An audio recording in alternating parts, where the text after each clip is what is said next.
Good morning, Bachman Middle School. Today is Tuesday, February 15th. It is a B day. It is a band day 2. And I am Mr. Strand with today's Tiger Talk. First up, today is Math Tip Tuesday. So here's Ms. Wilson with this week's Math Tip. Hello, mathematicians. There you are. I'm so glad you've joined me for another Math Tip Tuesday. Today's message is that no matter how fast or slow you are at thinking about and solving math problems, you are still a math person. Being fast does not mean you are good or better at math than somebody who is not as fast. Let's hear what the experts say. Something else that's really important to know about math is that being good at math does not mean being fast at math. In fact, the opposite may be true. Mathematicians, who we could think of as the world's top math people, are some of the slowest math thinkers I've met. I don't say that to disrespect mathematicians. I work with many mathematicians, but they're not usually fast math thinkers. They're deep mathematical thinkers. This is Lawrence Schwartz. He won the Fields Medal, which is the top math prize. It's like winning an Oscar in math. He struggled in school because his school valued speed, and he was one of the slowest math thinkers in his class. After he became very successful, he wrote an autobiography, and this is how he describes his school days.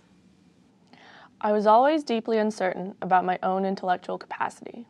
I thought I was unintelligent. And it is true that I was, and still am, rather slow.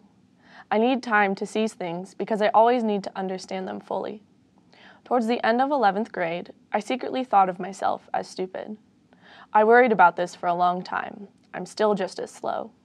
At the end of 11th grade, I took the measure of the situation and came to the conclusion that rapidity doesn't have a precise relation to intelligence. What is important is to deeply understand things and their relations to each other.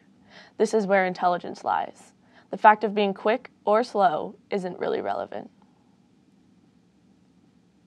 Many strong mathematical thinkers, like Lawrence Schwartz, think deeply and slowly and like to understand things fully. If you are one of those people, do not be put off by people who may be faster. That isn't important.